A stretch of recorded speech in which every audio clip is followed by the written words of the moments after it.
I've been playing with it recently, and it is saving so much time in so many ways for me individually that I can imagine what it's going to disrupt in a bigger industry.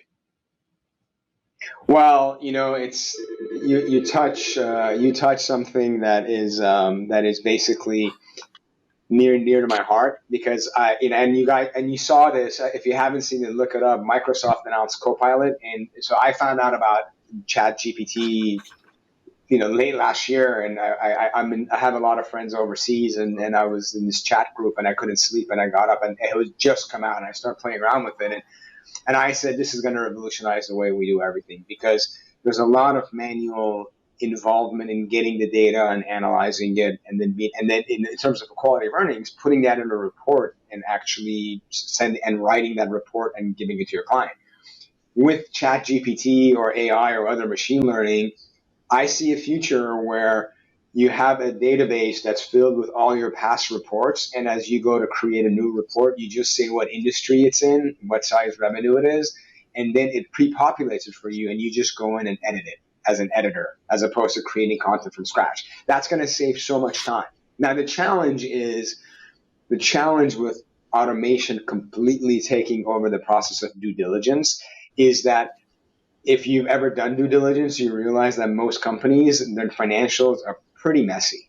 So if you're talking about a multi-location, multi-geography, international conglomerate, well, who's to say that the accountants in each country are using the line items exactly the same way? So there is this concept of, what goes in is what you get out. So garbage in, garbage out. There has to be, you can uniform it. So until you get to a point where every company is using their chart of accounts exactly the same and putting the same type of expenses in each line item, using AI to be able to really streamline diligence is going to be challenging.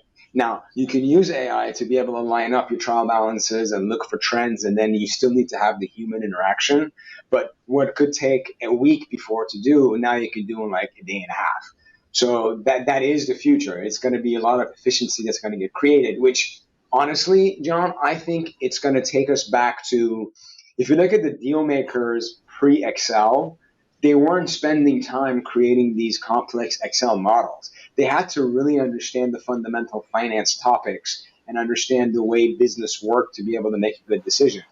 Somewhere along the line, we sort of lost the plot with creating these massive models and building these things in Excel. Now, if that can be done by robots, we can go back to really understanding the fundamentals of business and structuring a transaction.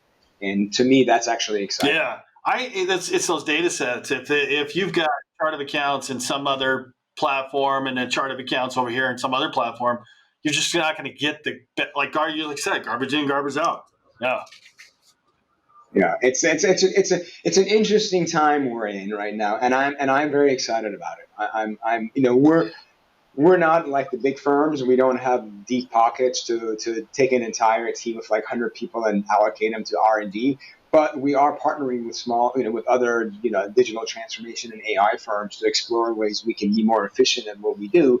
Because as you go into the future, everything you do, and this goes for everybody that's listening to your show that's investing in companies, any business that you're looking to invest in that has a heavy human involvement, you should be asking yourself, how is this going to get disrupted? How can this be replaced by software or by a machine? And whether it's a process or whether it's an actual sales channel. And you need to be thinking about that right now, because we're on this verge of transformation.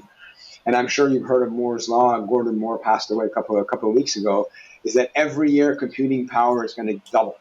And it's crazy the computing power we have available to us and how that's being used to transform things. And every investor, every business owner needs to be thinking about it. I hope this video has inspired you.